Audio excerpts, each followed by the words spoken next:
and businessman, Mr. Willie Wilson. In fact, this morning, he's leading a delegation of Black and Latino faith leaders to Springfield. Their charge to meet with lawmakers to make sure that underserved communities are factored into this budget and not left out of it.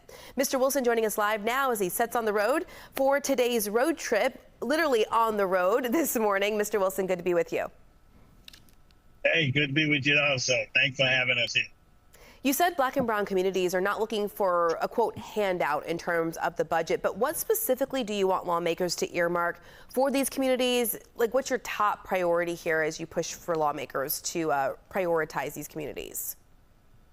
Well, pretty much number one, education. Number two, economic empowerment. And the rest, like crime, of course. The unemployment rate in the Black and brown community is 81.9% of young men from 16 to 20 years of age. And like prisoner reform, the jail detainees, they need to be having some type of apprenticeship in the jail system, so when they get out, they can find a good, decent job to make a living. You talked about that unemployment, you talked about education. What do you hope that lawmakers will do, especially when it comes to education, as you just mentioned?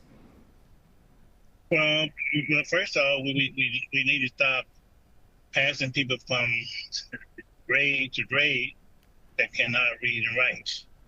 So it needs to be mandated, look into, that no kid should pass from one grade to the next grade that cannot read or write.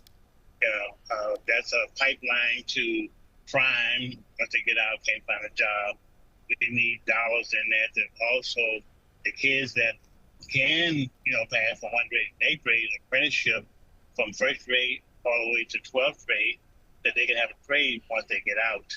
Because college is not for everybody, but you really need the college and the trade, the apprenticeship to go with it. Those type of things there. And we need to hold the school teachers, the union accountable to make sure those things in place. All right, and lastly, as we're running out of time here, Mr. Wilson, I want to ask you, at this point in the process when it comes to building this budget, how much, I guess you would say, pull or leverage do you think that you guys will have in trying to get lawmakers to move some things around here for these communities? Well, it may be a little tough, but we got letters and things like that. We got around about 75 community leaders, ministers, and meeting with President Don Harmon, the governor. Not sure we're going to be able to meet with him. Chris Wells now refused to meet with us so far. So we're going to have to work some things out and compromise and get some things done. We really don't know, but we're coming down to make our case, and hope they would consider it.